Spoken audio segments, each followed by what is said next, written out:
Avinash, reports ಎಲ್ಲ perfect ಆಗಿದೆ. ನಾನು ದುಬೈಗೆ ಹೊರಟಿದ್ದೀನಿ.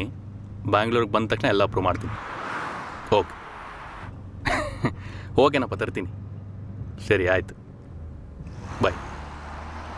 ನಮ್ಮ ಅವಿನಾಶು ದುಬೈಯಿಂದ ಬರ್ತಾ ವಾಚ್ ತರಬೇಕಂತೆ. ನಿಮ್ಗೇನಾದರೂ ಬೇಕಾ ಮೂರ್ತಿ? ಏನು ಬೇಡ ಸರ್. ಯಾಕೆ ಮೂರ್ತಿ, ಬೆಳಗ್ಗೆಯಿಂದ ಸಪ್ಪಗಿದ್ದೀರಾ? ಹಾಗೇನಿಲ್ಲ ಸರ್. ಮೂರ್ತಿ ಸರ್, ನಾಳೆ ನನ್ನ ಮಗಳಿಗೆ ಹಾರ್ಟ್ ಆಪರೇಷನ್ ಇದೆ. 5 ಲಕ್ಷ ಕೇಳ್ತಾ ಇದ್ದಾರೆ. ಎಲ್ಲ ಕಡೆ ಟ್ರೈ ಮಾಡಿದೆ, ಎಲ್ಲೂ ಅಡ್ಜಸ್ಟ್ ಆಗಲಿಲ್ಲ. ಚೀಟಿ ದುಡ್ಡು ನಂಬ್ಕೊಂಡಿದ್ದೆ, ಅದೂ ಕೈ ಹಿಡಿಲಿಲ್ಲ.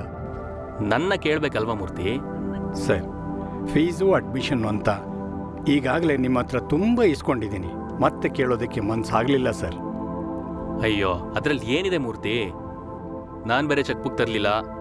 ಒಂದು ಕೆಲಸ ಮಾಡಿ, ಮನೆಗೆ ಹೋಗಿ ಪಾಸ್ವರ್ಡ್ ಕೊಡ್ತೀನಿ, ಸೇಫಲ್ಲಿ ಕ್ಯಾಶ್ ಇದೆ. ಆಪರೇಷನ್ಗೆ ಎಷ್ಟು ಅಮೌಂಟ್ ಬೇಕೋ ಅಷ್ಟು ತಗೊಳ್ಳಿ, ಮಿಕ್ಕಿದ್ದು ನಾನು ಬೆಂಗಳೂರು ಬಂದಮೇಲೆ ಮಾತಾಡ್ತೀನಿ. ಸರ್, ನಿಮ್ಮ ಉಪಕಾರನ ಈ ಜನ್ಮದಲ್ಲಿ ತೀರ್ಸೋಕ್ಕಾಗಲ್ಲ ಸರ್.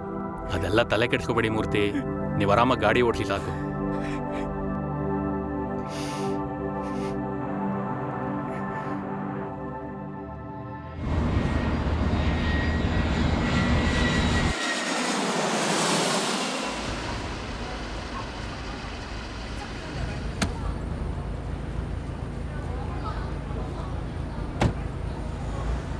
ಹುಷಾರು ಮೂರ್ತಿ, ಏನೋ ಇದ್ರೆ ಕಾಲ್ ಮಾಡಿ. ಸರಿ ಸರ್, ಬಾಯ್. ಹಾಂ.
ಕಬಡ್ಡಿ ಕಬಡ್ಡಿ ಕಬಡ್ಡಿ ದುಡ್ಡು ದುಡ್ಡು ಬಿಡೋ ಬಿಡೋ ಬಿಡೋ ನನ್ನ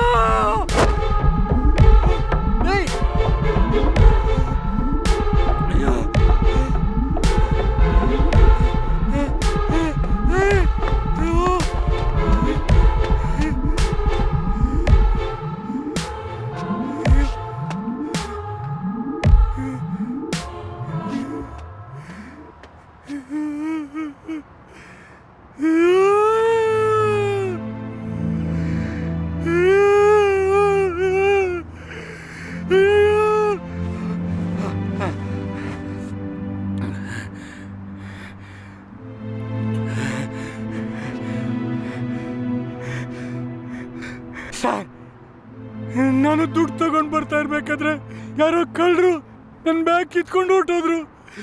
ಏನು ಮಾಡಬೇಕು ಅಂತ ಗೊತ್ತಾಗ್ತಾ ಇಲ್ಲ ಸರ್.